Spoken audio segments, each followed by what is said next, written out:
It is said to be one of the most haunted places in the world. With around 150 known ghosts, visitors have heard doors slamming, knockings and high-pitched screams, as well as temperature changes and aromas that should have faded decades ago. Today we're going to dissect the many spirits that still linger and the history of a ship that has entertained many celebrities and dignitaries in her heyday, which include Sir Winston Churchill, the Duke and Duchess of Windsor, Greta Garbo, and Clark Gable, to name a few. We will also look at her horrific experiences in World War II. It's no wonder that the RMS Queen Mary is as haunted as she appears. As you gaze upon her today, you can see the elegance of this once powerful ship as she rests in Long Beach Harbour. In her glory days, she was bigger and faster than her tragic cousin Titanic, with a top speed of 32 knots that could get you from England to New York in 4 days. But there is still something eerie about the RMS Queen Mary that even daylight can't erase. She departed for her maiden voyage on May 27, 1936, on what was said to be a bright sunny day. Unlike many other competitors, she offered swimming pools, a kennel for passengers' dogs, a hospital and children's nursery, with daily radio broadcasts. Her parent company was the merged Cunard, which had gone broke during the Great Depression, and White Star Line, who at the time was struggling after the tragedies of Titanic and Britannic. They both really needed the RMS Queen Mary to succeed, and it did, as it earned the Blue Ribbon Award for numerous years. But then disaster struck in 1939 and all her beauty was stripped away as she was drafted into military service, as Britain believed her size and speed would keep her safe from German U-boats. She earned the nickname the Grey Ghost, as all her portholes were blacked out and welded shut, along with her smokestacks being painted navy grey. With all her finery gone, it made more space on board. What used to hold about 2,410 passengers could now hold 5,500 soldiers. But as desperation to get soldiers to places they were needed increased, the record is apparently 16,683 on board at one time. That is totally crazy. Her success was so great that there was even a $250,000 reward offered by Adolf Hitler to any submarine captain that could sink her. In October of 1942, the HMS Caruso was moving in front of the RMS Queen Mary in the hopes of throwing off any potential enemy attacks. Sadly, they crashed into each other, breaking the smaller ship in half, with some of the crew dying instantly and the rest being thrown into the sea. Due to the desire of Hitler to destroy the Queen Mary, they couldn't stop to save the many that were in the water. This meant that the crew in the freezing sea either died of drowning or hypothermia. The truth about this was sealed away for 3 years until the end of the war. Can you imagine sailing away from this scene, hearing their cries for help, and knowing you're leaving them to perish? That alone must have been a heartbreaking and traumatic experience for the soldiers and crew on board. Soldiers were crammed into spaces, taking turns to go below decks to the bunks. The lack of airflow made things exceptionally uncomfortable, and it became hot as hell. There are many accounts of soldiers dying from heat exhaustion and others jumping from the ship after they just couldn't take it anymore. There are even reports that some of the staff on board went half crazy due to the conditions. One of these rumours is that members of the galley crew locked the chef in his own oven, literally roasting him alive. Now, there's no actual evidence of this, but maybe there wouldn't be, as certain people may have wanted to cover this up. By the end of the war, the RMS Queen Mary had carried more than 800,000 troops and travelled more than 600,000 miles. But after a 10-month renovation, she was back to her beautiful self, with all evidence of the brutal war stripped away. It is said that at least 49 people died on board the RMS Queen Mary during her time at sea, although others claim the figure to be in the hundreds when you consider how many perished at her hands.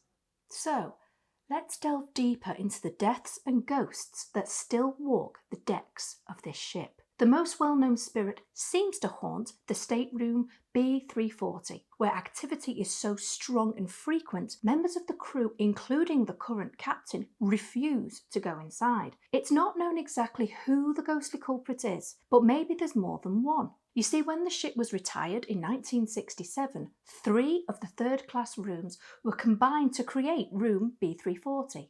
In 1948, a third-class passenger named Walter J. Adamson is said to have died under strange circumstances. Could it be his restless spirit that lingers? Maybe, maybe not, as there are many more stories about this area.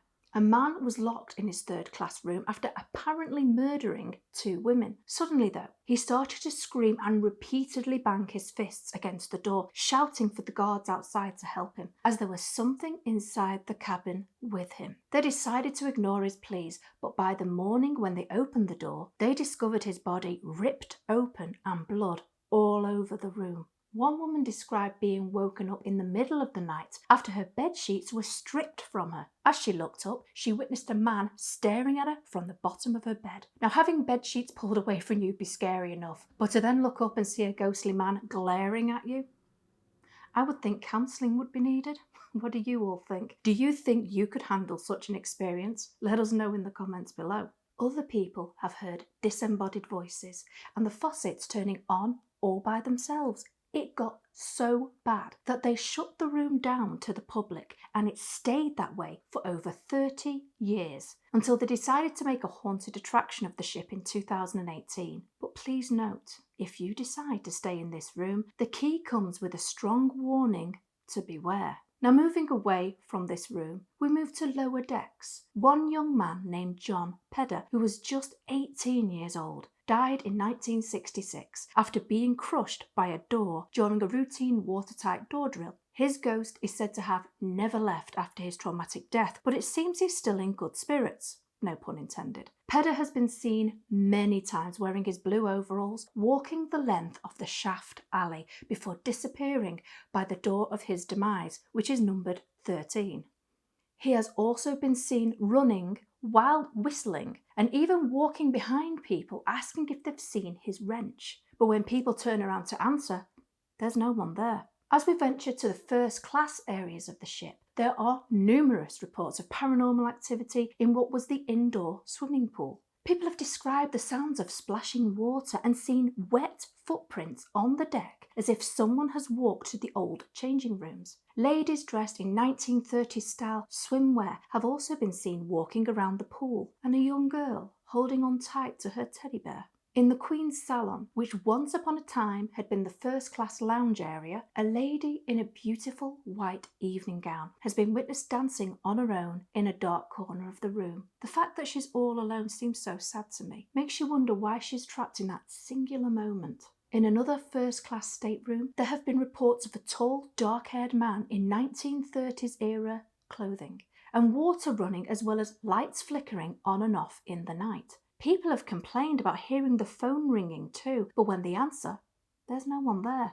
Now, do you think that would be scarier, or the sound of someone breathing on the other end of the line?